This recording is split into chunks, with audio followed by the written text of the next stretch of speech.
Bricks and Minifigs is your one-stop shop for all things LEGO. Hit the link below to find a store near you.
I am so happy to share with you the finished Theed mock. I am so happy with how this turned out.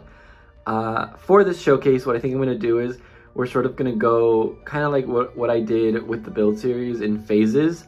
So we'll start over by the palace and then work our way down all the way to the arch, and then we'll, you know, check out the features and the details of every single section. And yeah, let's get right into it.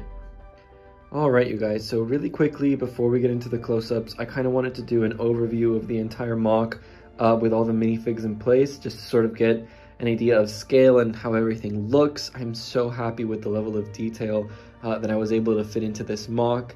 But yeah, guys, let's get into the close-ups of the palace. All right, you guys, so some of you may know that the palace was actually one of the first builds that I actually designed and built for this mock. Originally, I was just going to build and design the palace. However, I was just so happy with the way it turned out that I thought, why not go ahead and build the entire city? So I guess you could say that the palace really did set the tone and kind of my expectations for what I wanted the entire mock to look like. Now, I'm not going to go in depth into the details of this particular build because I do have a separate video where I go over absolutely everything that englobes the palace.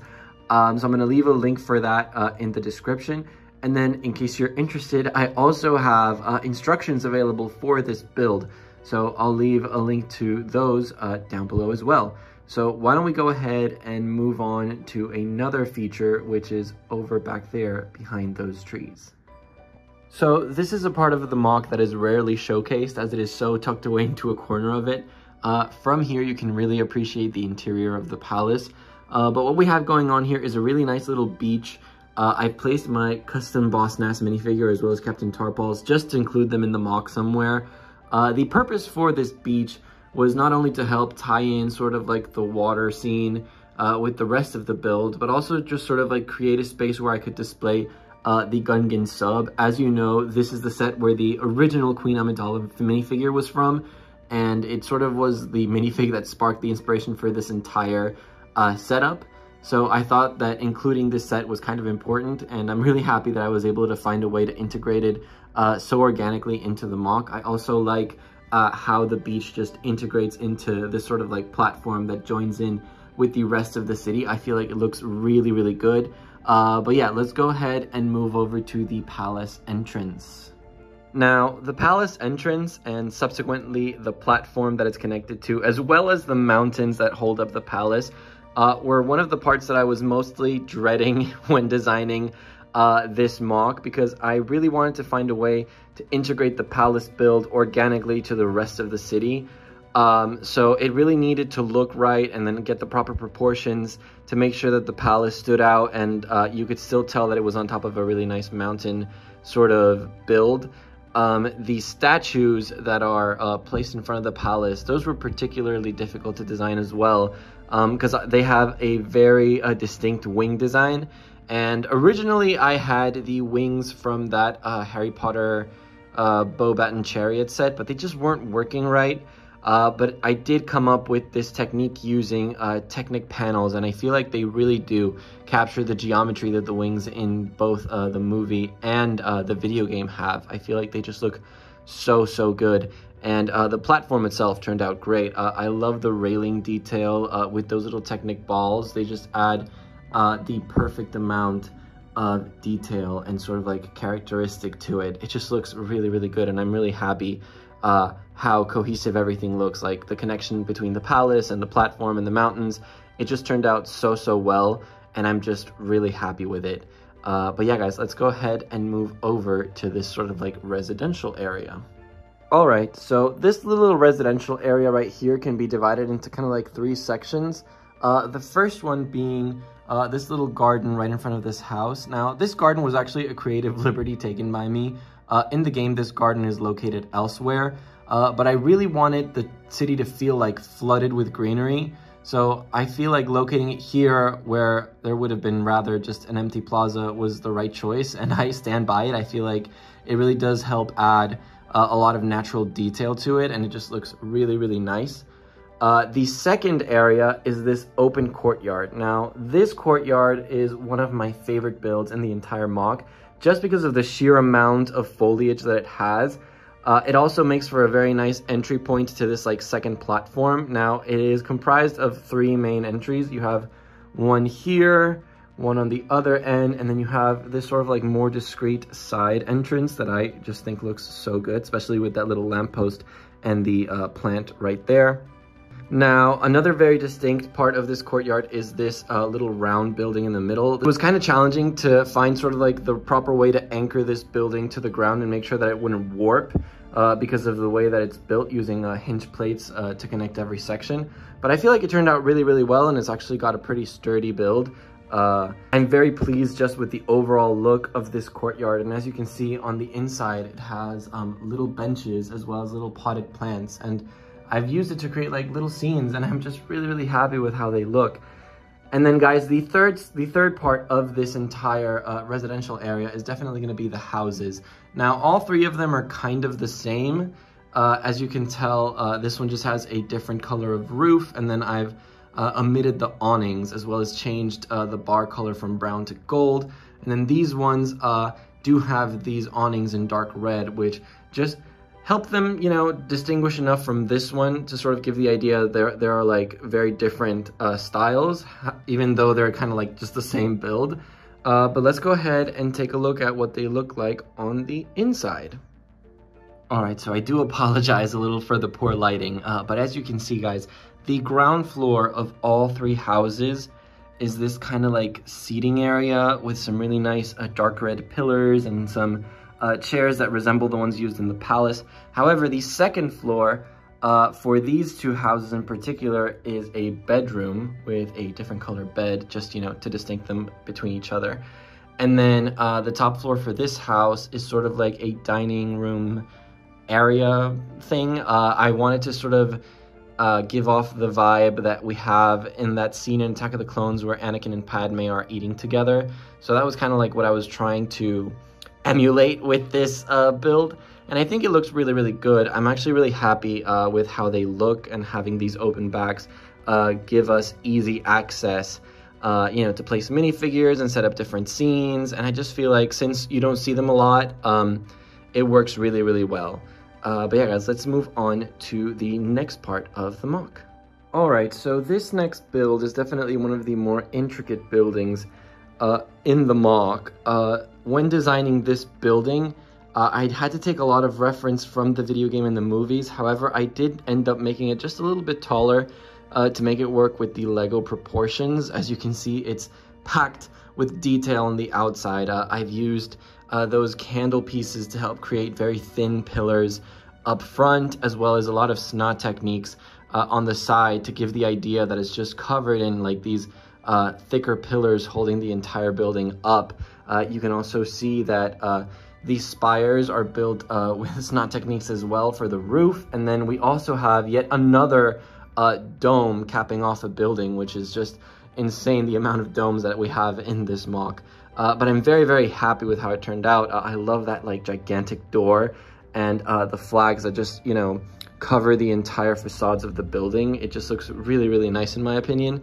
But let's go ahead and take a look at the inside of this building, because this building, unlike the other ones, does not have an open back. Since it's kind of like dab smack in the middle of the MOC, I had to make it sort of like a modular style. So I can remove the different floors to take a look at the interior details, and that's what we are going to go ahead and do now. All right, you guys, so starting off with the top floor, as you can see, the top floor is a bedroom for this build. It has a very nice wardrobe build taken directly from the video game, as well as an exact build for the beds that we used in the houses that I showed previously. The technique for the windows here is also the same one that I've been using all over this MOC, which I feel just fits in really nicely. And then we also have these two like flower vases, I guess. And then the level underneath this is actually a sort of like living area. It's kind of hard to get the camera angle right to showcase everything, so I'm going to go ahead and move it so you guys can get a better look at the interior of the bottom level. So guys, this is just going to be the best way for me to showcase this level. As you can see, it has sort of a bit of a loft space slash balcony that overlooks the main like seating area, and then down there you have a very nice like little console table with some decorations, and the whole room is covered in these like really tall, really thin dark red pillars that I feel like add just the right amount of texture to the walls. And then over on this side we have some more chairs to make this a true seating area, but I think it looks really, really nice. I've also added some lights to the walls, you know, just to add a little bit of extra detail. And I feel like just adding an interior to this building, even though it wasn't necessary, just shows just how much detail I wanted to put into this MOC. And I'm just really, really happy with the way it turned out. But yeah, guys, let's move on to the next building. So the next area that I worked on for this MOC isn't necessarily a building, as I said. It's more of a like platform with an interior. As you can see, it has this really tall spire and some really nice detailing that, you know, looks out onto the street. But I think we can appreciate it better if we look at it from the back. So let's go ahead and do that. All right, so this is definitely a better angle for me to show you where sort of like the old platform ends and this new one begins. So when building, the old platform only made it up to this level, and then the new one merges in with the stairs and goes up all the way up to here. Now, as you can see, I've kept the same railing design all throughout the MOC, and I'm really happy with how it looks because it really just helps make everything feel just very tied together. This staircase right here also features a nice arched door. Now, the reason for that is also because I wanted it to feel like the city kind of like continues on through it, to give like this idea of a fake continuation. But yeah, and then like underneath the platform, I went ahead and I included this sort of like communications room with a mini kit Easter egg. I feel like that just fits in so nicely right there, sort of like tucked away in a corner as you would find it in the video game. And then for the top of the platform now, in-game and in-universe, like this platform continues on. There's like buildings on it and everything. But for this MOC, it's merely just a little lookout point surrounded by greenery where you can just sort of like appreciate the beauty of the entire MOC. And I'm just really, really happy with how this turned out. But yeah, guys, let's go ahead and take a look at the next building. All right, you guys, so this next building is probably one of my favorites, if not my favorite building in this entire MOC. Ironically, it is one of the only buildings to not feature an interior, but I feel like it heavily makes up for that with how good its exterior looks. I feel like it just so perfectly captures the romantic architecture that we see featured all over Theed and Naboo in general. It just looks so, so nice. Now, the dome for this building was a bit of a challenge to design, mainly because of the gaps. I was worried that they would be too large and they would, you know, show too much of the structure underneath. But I feel like they're just the right size, maybe a little bit on the larger side. But, you know, I feel like they just work out so, so well. And you can't really tell that there's like anything underneath holding them up, except for when I put myself in this particular angle, you can kind of see some tan pieces underneath. But overall, I feel like it just looks really, really nice. And that double facade really does help create sort of like a semi-interior space, you know, to set up minifigs and different scenes and just, you know, make the building look a little bit more lived out. But yeah, guys, I think now let's go ahead and showcase the final building for this MOC. All right, you guys, so the final building, or I guess monument, that I designed and built for this MOC was the arch that sort of marks the entryway into the main street that leads up to the palace. And I'm very, very pleased with how this particular build turned out. I feel like it was one of the most challenging ones, and it required some of the most creative solutions to get the proper shape and geometry that I wanted. But I'm just very, very happy with how it looks overall. I love the little details done here with the light bluish gray and the dark tan to sort of add those carvings to its walls, as well as the solution used to cover up the gap underneath the roof. And then just the arch design in general, like to get that double curvatured shape, that was a really, really big challenge. And I feel like it was one of the most fun ones to tackle, and it just really helps sell the entire shape of the whole thing. And then also this arch features one of the best views of the entire MOC, which is just looking through it all the way down to the end of Main Street. I feel like that just looks fantastic, and I am completely in love with it. But yeah, guys, that is it for all of these builds. Let's go ahead and talk about what you guys can expect from the channel moving forward. So this is it, you guys. This video marks the ending of all sort of like Theed related content on this channel, and I'm honestly just so happy and so proud of how this mock turned out. I really wanted to take a second and thank absolutely every single one of you that have been, following the series along or have supported this mock in absolutely any way. It has just been so fantastic to watch the channel grow and sort of the community grow around it. And I'm just so happy where things are going for the channel itself. I wanted to take a second and talk to you guys about something that I've been working on with a very good friend of mine. I wanted to do something kind of special to celebrate the ending of the Theed mock, so I've been working with him to create a very special art print. This is sort of like what it's going to look like. It's still not finished, but you guys can kind of get an idea. And we will be selling digital copies of these later on, hopefully in a few weeks. And everything that we make from it will definitely help out the channel, and for future videos and future mocks, it would really mean a lot to me if you guys check those out. I will post a link for it down below when there is eventually a link to post. But yeah, moving forward, you guys, everybody's been asking me, what's the next mock, or what are you gonna do next?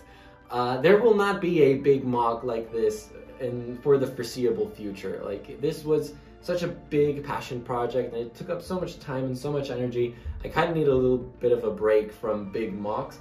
I definitely will continue to be posting weekly. I kind of want to dabble into other, Lego themes. This channel was never purely Star Wars. It was also like city vibes and, just anything that I found interesting. So I'm very excited to get back into that. There will still be Star Wars content, do not fear, and I will be working on some more mocks, obviously to a much smaller scale. But I'm very much looking forward to a continued journey with all of you. So yeah, thank you so much for watching, guys, and I will see you in the next one. Bye!